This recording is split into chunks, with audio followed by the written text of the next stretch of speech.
जय माता दी। सबसे पहले आप सभी को मेरा मकर संक्रांति की हार्दिक शुभकामनाएं और ढेर सारी बधाई। छोटे बच्चों को मेरा ढेर सारा प्यार। और जो ये सर्दी पड़ रखी है ना, इस सर्दी ने तो कुछ ज़्यादा हद कर दिया है, क्योंकि हमारे पहाड़ों में ना बर्फ पड़ रहा होगा और यहाँ पे ना बहुत सर्दी लग रही है। इतना है कि कोहरा कुछ नहीं दिखाई दे रहा बाहर। हमें आज ना गंगा नहाने जाना था, कैसे करके जाएंगे जब वहाँ इतना कोहरा पड़ रखा, बाहर कुछ दिखाई नहीं दे रहा। हो सकता है हरिद्वार में अगर नहीं होगा तो बड़ा बात अलग है। यहाँ से नहीं जाने का सुबह बिल्कुल बाहर जैसे देखा तो गाड़ी कैसे करके ले जाएं, हम गए नहीं हैं। और जो हमारे दूर दरार के लोग गंगा स्नान करने के लिए आए होंगे, माँ गंगा उनको हमेशा ऐसी उन्नति दे और उनके सारे पापों को, सारे कष्ट को अपने साथ ले जाए और बहा के दूर समुद्र पार कर ले और उनके घर में इतनी उन्नति कर दे कि जो भगवान को भी हमेशा याद करेंगे। और साथ में ये इस बार में तो ना कुछ ज़्यादा ही अच्छा हो रहा। वैसे देखो 22 तारीख में श्री राम की जो नया मंदिर बना है और उसकी स्थापना हो रही है और भगवान जी उसमें विराजमान होंगे, तो भाई देखो खुशी ही खुशी है।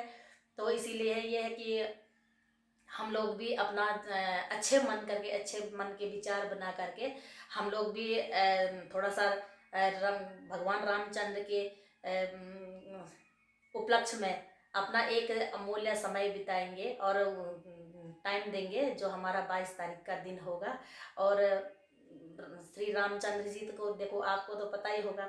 कल मैं ना किसी का उसमें एक छोटा सा वो लिखा हुआ था कि जब अयोध्या में राम मंदिर बन रहा तो हमारे पहाड़ों में रामलीला किस उपलक्ष्य में होती है। ऐसे पता नहीं कहाँ से लेके आते हैं यार लोग उसमें। अब बात भी सही है कि भाई जब राम कल आ रहे हैं, परसों, कल यानी कि परसों 22 तारीख को आ रहे हैं, तो रामलीला किस लिए होती है।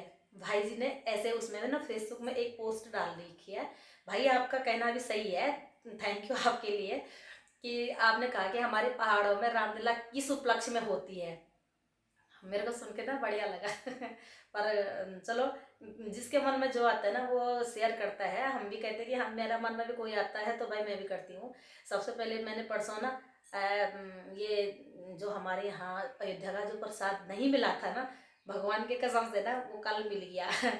बिना बोले हुए बिना कुछ नहीं होता है। मैं ये कहती हूँ कि माँ भगवती किसी से गलत और गलत विचार, गलत भाषा, गलत प्रयोग हमारे मुंह पे और हमारी जुबान पे मत लेकर आना, क्योंकि माता रानी हमें हमें कुछ देखो, कहते ना कि इंसान से न डरो लेकिन उस भगवान से डरो।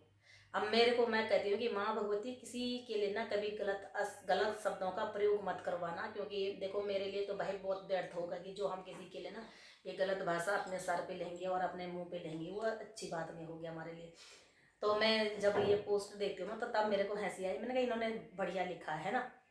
और वो जो पोस्ट पे जो मैंने परसों ब्लॉग बनाया था, उस ब्लॉग में क्या था कि जब हमें यार 22 तारीख आने वाले हैं, हमें वो प्रसाद इतनी इतनी से चावल हैं उसमें, अभी हमें मिला भी नहीं है पर लेकिन आ गया हमारे यहाँ में, कुछ लोगों को बंट गया। तो जब वो मिला ही नहीं है, हमें बोलना नहीं था, अब बोला तो आ भी गया है ना। बिना बोले हुए कुछ नहीं होता। अब सुन भी लिया होगा या नहीं सुना होगा, सुना होगा तो भी अच्छी बात है, नहीं सुना होगा तो भी अच्छी बात, क्योंकि लाइव हर कोई सुनता है और 11 बजे तक ना हर कोई बंदा फेसबुक में बिजी रहता है कि, और आग बात जो काम की होती ना उसके लिए नहीं।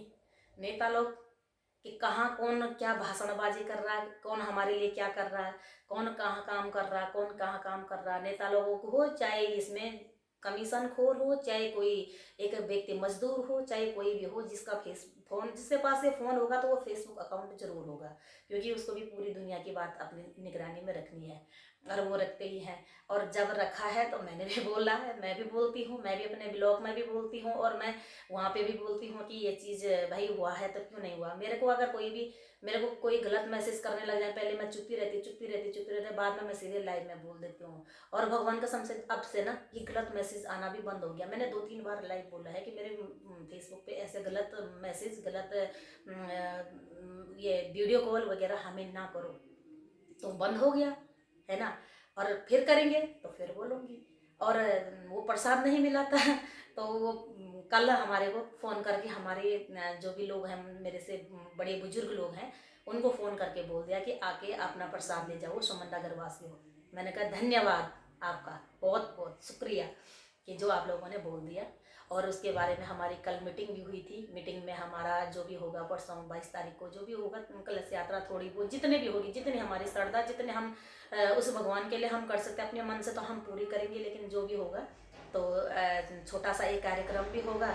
और जो मेरा ब्लॉग देख करके अगर देखेगा तो वो ज़रूर हमारे सुमन नगर में आ जाइए और हमारे साथ 22 तारीख में ये जय श्री राम के उपलक्ष्य में थोड़ा सा अपना समय योगदान दें।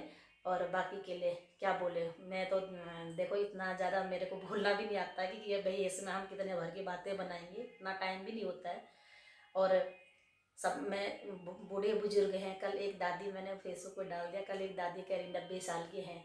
मैं तो कह रही कि हूँ हमें ऐसा वो वरदान और ऐसा आशीर्वाद दे कि जो हम भी आप लोगों की तरह है, ज़्यादा नहीं 90 तो हम नहीं जा पाएंगे पर लेकिन 60 क्रॉस तो हम भी कर ले।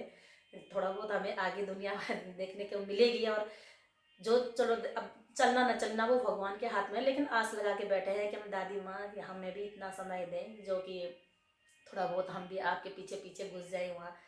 तो क्या पता भगवान से हमने क्या क्या वो ले रखा होगा, क्या हमें वो वरदान मिला है वो, है ना।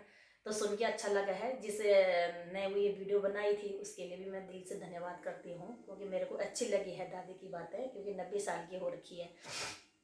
और बाकी और सारी पोस्टें भी होती हैं, उसमें भी कोई बुजुर्ग रहते हैं। और एक मेन चीज़ ना दादी ने क्या बोला है, मेन बात है कि नाती की जो बहू आ रखी है ना, वो बहू मैंने नहीं ले रखी है, मैंने अपने बहू ले रखी है। और मैं उस पर ज़्यादा गर्व करूँगी और उसी को बोलूँगी मुझे नहीं दिया है, क्या दे रही है, नहीं दिया, कितना दिया है। और बाकी नाती की बहू के लिए ना कुछ नहीं बोलूँगी कि वो मेरी नहीं ले रखी है। सच्ची में यार माँ, मेरे को ये बात ना सच्ची में अच्छी लगी कि जो हमारे एक चचेरा ससुर जी है ना, वो भी बोलते थे कि मैं नाती की बहू के लिए कभी नहीं कहता हूँ, क्योंकि वो मैंने नहीं ले रखी है, वो मेरे बेटे ने ली है। वो बोलेगा उसको नहीं देगी और मैं अपने बहू को बोलूँगा कि भाई वो मुझे नहीं दे रही है। सच बात है। देखो वो बुजुर्ग लोगों को मैं बहुत बहुत सम्मान करती हूँ, भले आज हमारे पास नहीं है तो हम देखो सम्मान करते हैं।